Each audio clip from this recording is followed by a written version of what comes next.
The other day I watched one of my all-time favorite movies, Black Swan, and if you're not aware, it's a thriller that came out in 2010 and it won a bunch of awards. And I'm thinking, man, I really have to find a way to talk about this movie and make it funny, you know? Because I know I can, but the problem is that the movie's boring as Okay, everybody calm down, let's all calm down. Because look, am I wrong? Seriously, I'm thinking, how am I gonna walk through all the plot elements and sometimes very heavy details to make an entertaining and funny video that nobody asked for except for me? So I thought, what's stopping me from just gaslighting you all for 25 minutes? This movie can be about whatever I want it to be about. And if you came here to watch some give an in-depth analysis about a movie, what are you even doing here to begin with? Are you new or something? This is not a movie review. This is Sassy Girl Story Time, where I present movies you've seen like you've never seen them before. Today's story time is about Black Swan, a movie that came out in 2010, and it is about a girl named Hannah Montana who loses herself when she transforms into Miley Cyrus.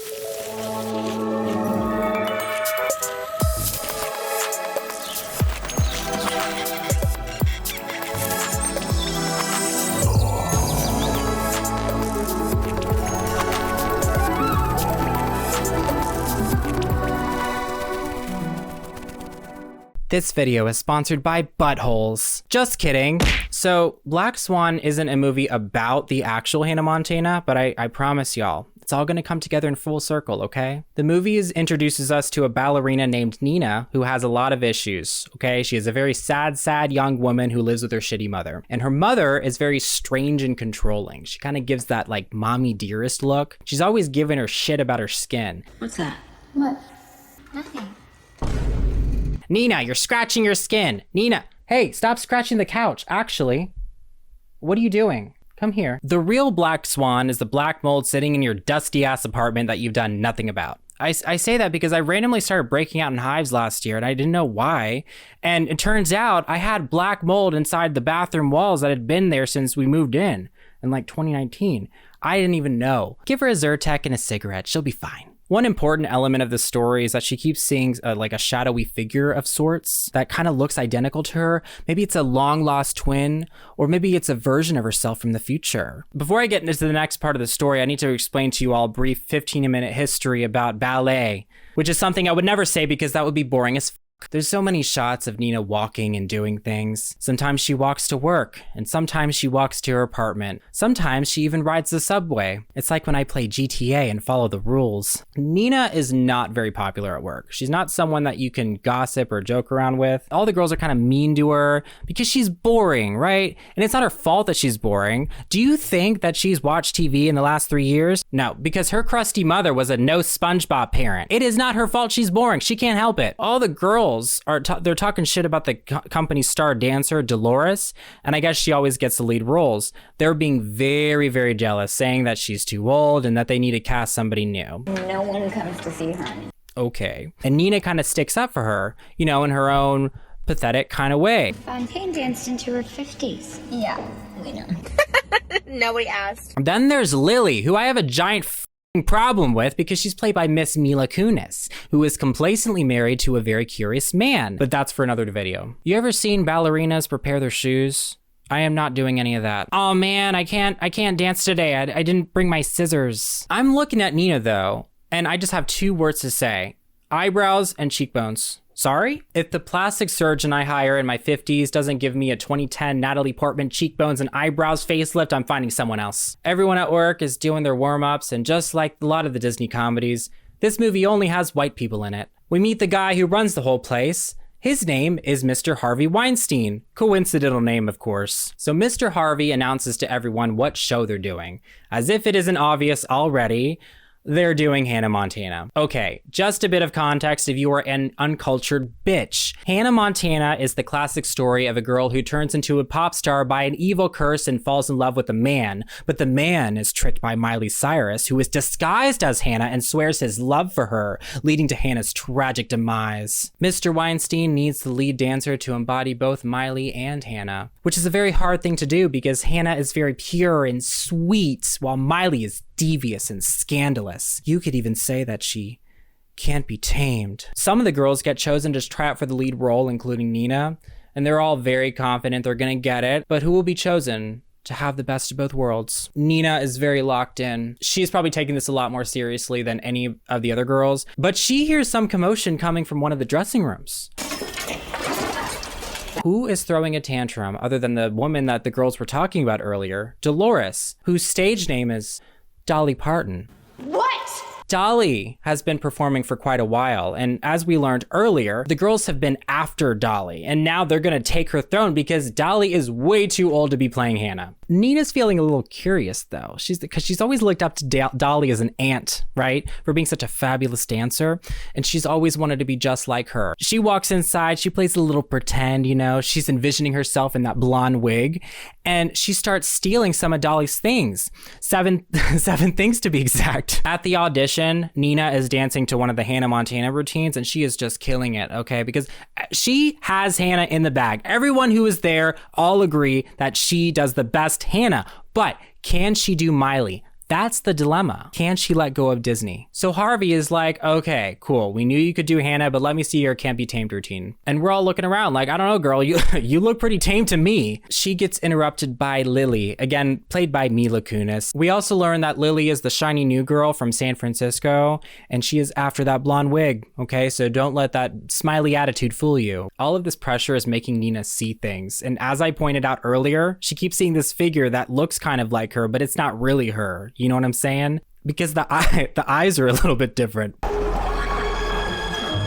Nina comes home to her mom, Robbie Ray Stewart, and she just breaks down, okay? Because it's really hard when you're trying to be a star, but everyone's in your way. Mom is like, it's okay, Nina. There's always going to be another mountain, and you should always want to make it move. Truly inspiring words from the Old Town Road. Nina is thinking, okay, you know what? I'm going to take what's mine. It is mine. The blonde wig is mine. So she decides to go to Harvey Weinstein's office. She puts a little bit of Dolly's red lipstick on. She knows how these men are. Okay, she wants to look dangerous. What would Miley wear? Harvey is like, yeah, I mean, I already gave the part to Michaela. What? Michaela? Okay, whatever. Nina doesn't really put up a fight in that moment. She waves the white flag because, again, she's pathetic. Maybe next time. Mr. Harvey kind of gangs up on her. I don't know, he's just giving her a hard time. But something inside of Nina kind of snaps in that moment, and she releases a hoedown throwdown into him, which is a poison that shoots out of her mouth. So barracudas can carry a toxin called ciguatoxin, which can cause ciguatera fish poisoning in humans if consumed. And that is essentially what a hoedown throwdown is. Crazy, I know, she's never done that before, but remember, she's starting to channel her inner Miley. So Joe Gatto is like, man, that's crazy. No one's ever honed down on me before. So later, all the girls are super excited because the cast list has been posted. They all think they're going to get the part. At this point, Nina just accepts that she did not get the part of Hannah Montana / Miley, especially after hoeing down the man in charge. She sees Michaela, and she goes to congratulate her since Bill Cosby said that he was going to give it to her anyways. Cool, whatever. But something curious happens. Okay, Michaela comes back, and she's ready to beat her ass. Hey! Why would you say that? She's like, is this a joke to you? Fuck you. Fuck you. With a capital F. What? That's strange. What could she be talking about? So it turns out that Nina's hoedown inspired Mr. Harvey to cast her as the role of Hannah Montana. But will she be able to transform into Miley?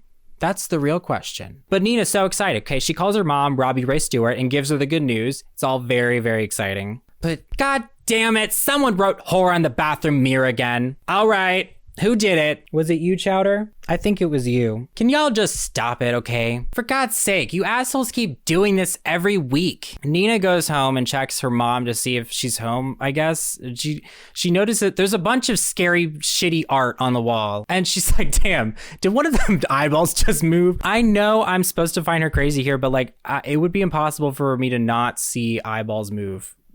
You know what I mean? That's creepy. Robbie Ray surprises her with a cake to celebrate, but she tries to give her some of the cake, and Nina's like, Mom, I'm vegan, and that cake has egg in it. I can't eat that. Sorry. Robbie Ray is a little bit reactive because she doesn't understand or believe in being vegan. Fine. Then it's garbage.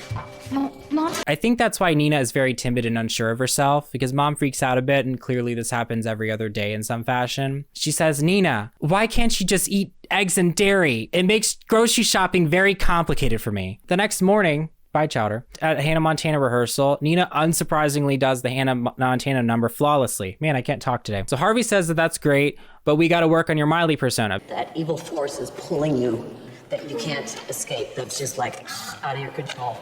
Later during practice, Nina gets a glimpse of Lily's dancing, and for whatever reason, Harvey just thinks that Lily is so great. Lily's painted as this effortless dancer who just exudes confidence, but personally I wouldn't go that far, because this is the girl that judges anyone who orders a cocktail and says she only drinks beer. She only listens to divorced dad rock and whatever band the man in front of her mentions. Hey, do you listen to the Butthole Brothers? Oh my god, yes, they're my favorite.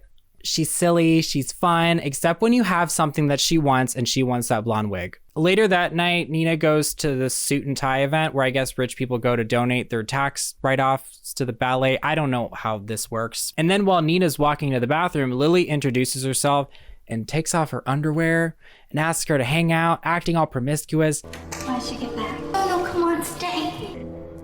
I don't know, guys. Lily does a lot of queer baiting in this movie. This is one of the few ways she does it. I think she's doing it to try and steal the Hannah wig. I don't think she's really a lesbian. But Mr. Harvey introduces Nina as the company's newest Hannah Montana. But who is sitting in the audience other than Miss Dolly? You know, the has-been. Mr. Harvey says that Dolly is retiring effective immediately. Miss Dolly Parton has no idea about this. And I find Miss Dolly getting trashed and losing her mind to be one of the most relatable parts of the story. What'd you do to get this role? Did you suck his cock? I'm coming, call leader.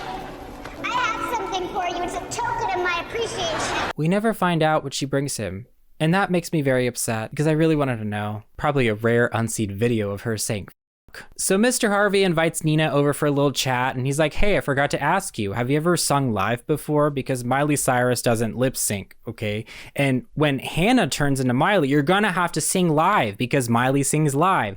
Nina is very nervous. She did not expect this. And she thought this was just another ballet show, but it's not. It's Hannah Montana, okay? So it's serious. Harvey says, okay, it's no problem, but you need to go home and practice singing.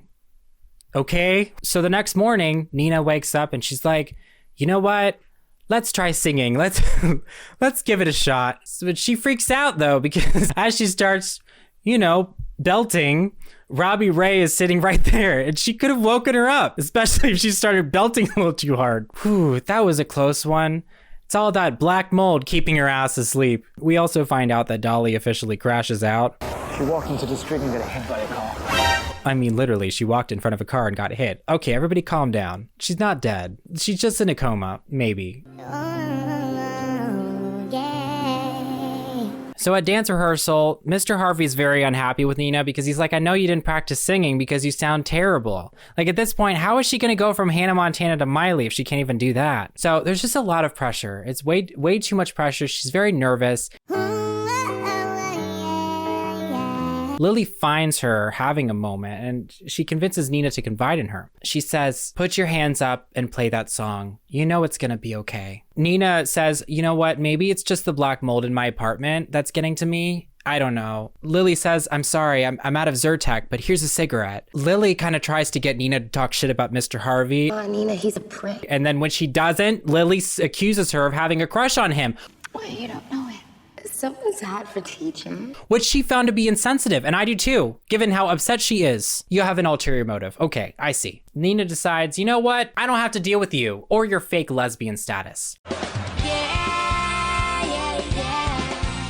The next day at work, things get very heated because Mr. Weinstein confronts Nina for crying to Lily. Lily told me to be easier on you, he says. Okay, first of all, we're not breaking a leg because I'm breaking all your legs, Lily. What right do you have to go to Nina's boss and make her look bad? I just told you you were working your ass off and that I think you'd be great. Okay. Nina said, shut up, Meg. You can't just mix it all together like that, Lily. That's called being fake.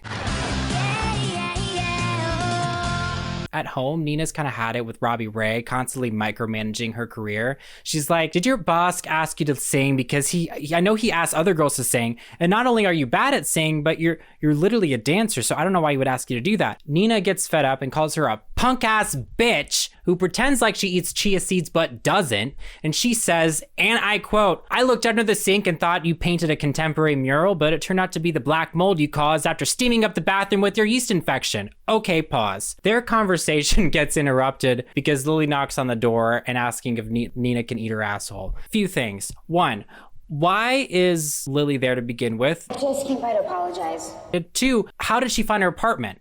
She says, "I have my ways." How do you know where I live? I have my ways.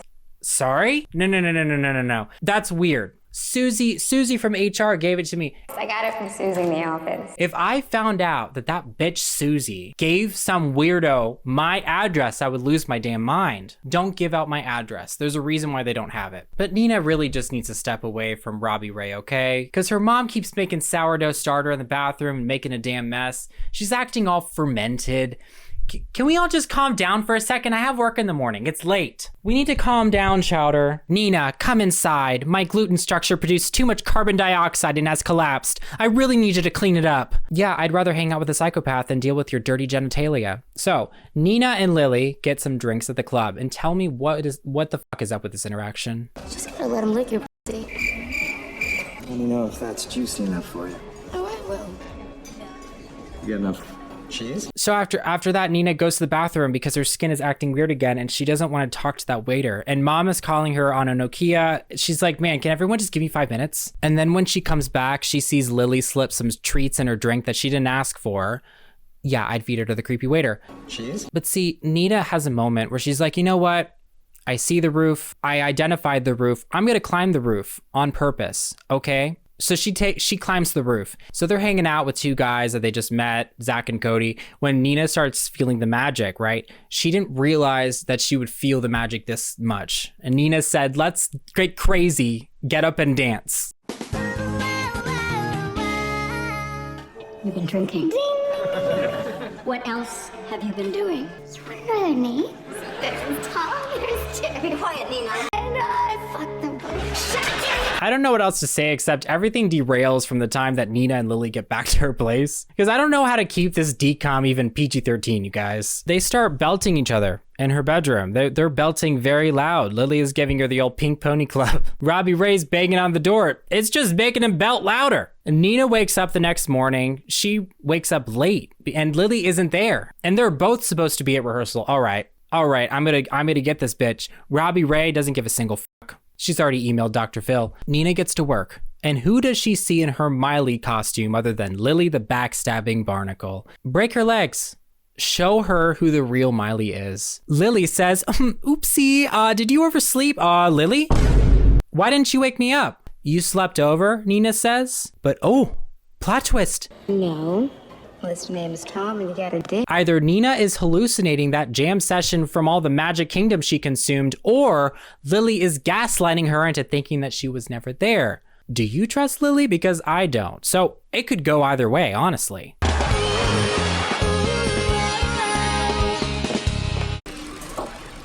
You lost weight. Take some shrug, please. What's she doing here? You made me your alternate.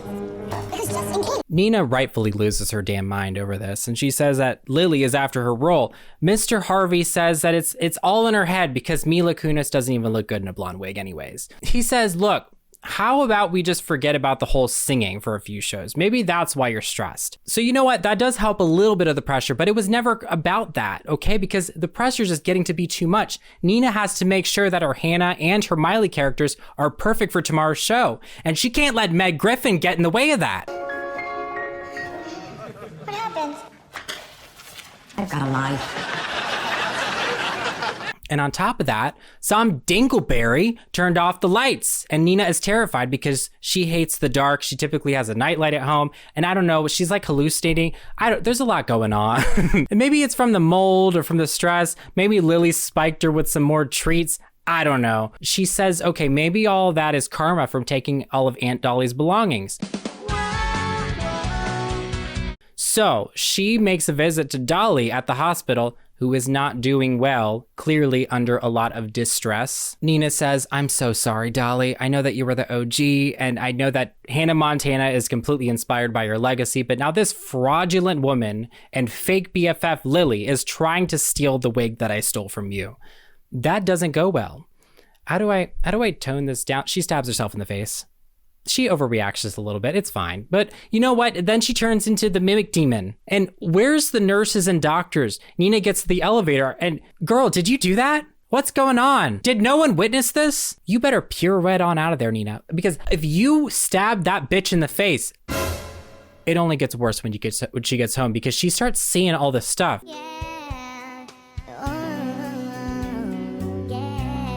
And it's because of the mold in the bathroom. I'm telling you, Nina, you need to take care of that. Robbie walks in and she goes, what in sweet tarnation are you doing in here? Nina runs off to her room and she blocks the door. She has all kinds of mold feathers coming out of her, like she's some kind of cheese. And she straight up assaults Robbie Ray Stewart with the door. Guess what happens next? She breaks her legs. That's just fantastic. You were supposed to do that to Lily. Where's the police? Because I know Dolly has just been punctured by Miss Nina, but maybe she just imagined the whole thing. I'm not sure. Because somebody would have seen that, right? Nina wakes up and Robbie Ray goes, wakey, wakey, eggs and bakey. And Nina's asking what time it is because it's nighttime, and she says that she has her Hannah Montana show tonight. Go with me! I can't! Fuck you, I am Hannah Montana. I don't want to break a leg. I'm going to get the part. That's what I'm going to do. Mr. Harvey says, look, kid, I don't know if you can do this. I've already asked Lily to replace you. Nina says, fuck you, I am Hannah Montana. But y'all, something strange is happening. First, she's had mold feathers coming out of her asshole. Now her toes are turning into thumbs. Now she has to schedule a foot doctor's consultation for that. And she does not get adequate health care for this job. And she has not met her $10,000 deductible. How is she going to afford bird foot surgery? So she puts on the wig. She starts the show. Everything is going great. Until she sees the mimic demon of herself and suddenly Jake cheats on her. Drops her.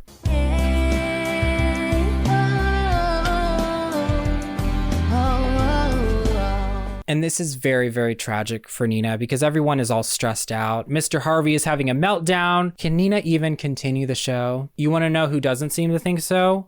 Lily, who finds her in her dressing room dressed as Miley. But is it really her? Or is it the mimic? Yeah, she starts beating her ass. She can't stop. She won't stop. And she didn't stop. Did she stop at the hospital? No. Law enforcement doesn't exist in this movie. But, oh shit. No, I guess it isn't the mimic. Is it Lily? Homegirl is like, damn it. What now? Where do I put this bitch? Because she's like, I didn't want to kill her. I just wanted to break her legs. It has officially happened, everybody. Hannah is dead.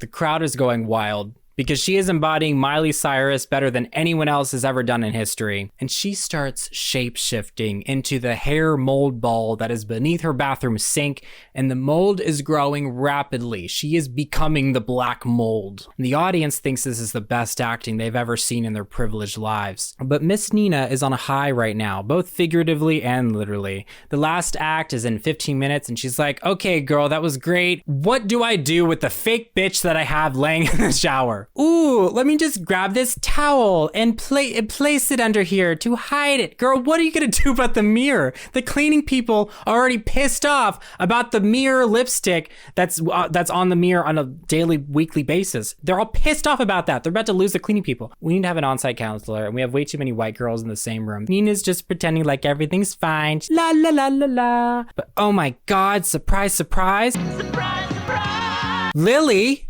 knocks on the door and congratulates her. What? Natalie Portman's like, bitch, I thought I just sent your ass to hell. She looks in the bathroom shower, all clean. The mirror's still broken. Girl, what did you do? Nina punctured herself. The mimic was just a figment of her imagination, and the mold has put this woman into an extreme psychosis. Look, I know everybody makes mistakes, and everybody has those days. But is Aunt Dolly really dead? The answer is yes, because Nina clearly did not stab herself in the face. So again, I don't know where the police is. But Nina's not a quitter, okay? Nobody's perfect. She says, look, at least I didn't have a body to hide, except this 3-centimeter waist, you know what I'm saying? So she performs the last Hannah dance where Hannah is supposed to die, and she is elected that she is not going to do anything about the serious injury that she has in her stomach. And Nina jumps off a cliff. I don't know. She jumps onto a mattress, and that's supposed to signify her, the end, dying. But she's losing a lot of blood. And I'm assuming that everyone around her finally notices and Nina perishes. But at the end of the day, Nina rocked out the show. She did it. And that is how Hannah Montana died and became Miley Cyrus in 2010. You want to say goodbye to me? Want to say goodbye with me? Thank you for watching my video. I hope you enjoyed my unique perspective, if you want to call it that, about Black Swan. I don't really know if this is going to be a series or whatever. I think I just really wanted to talk about Black Swan, but I didn't want it to be uncomfortable because it's kind of a dark movie. What do you think about it, Chowder? If you like this video, please like and subscribe, and we'll see you in the next one. Bye.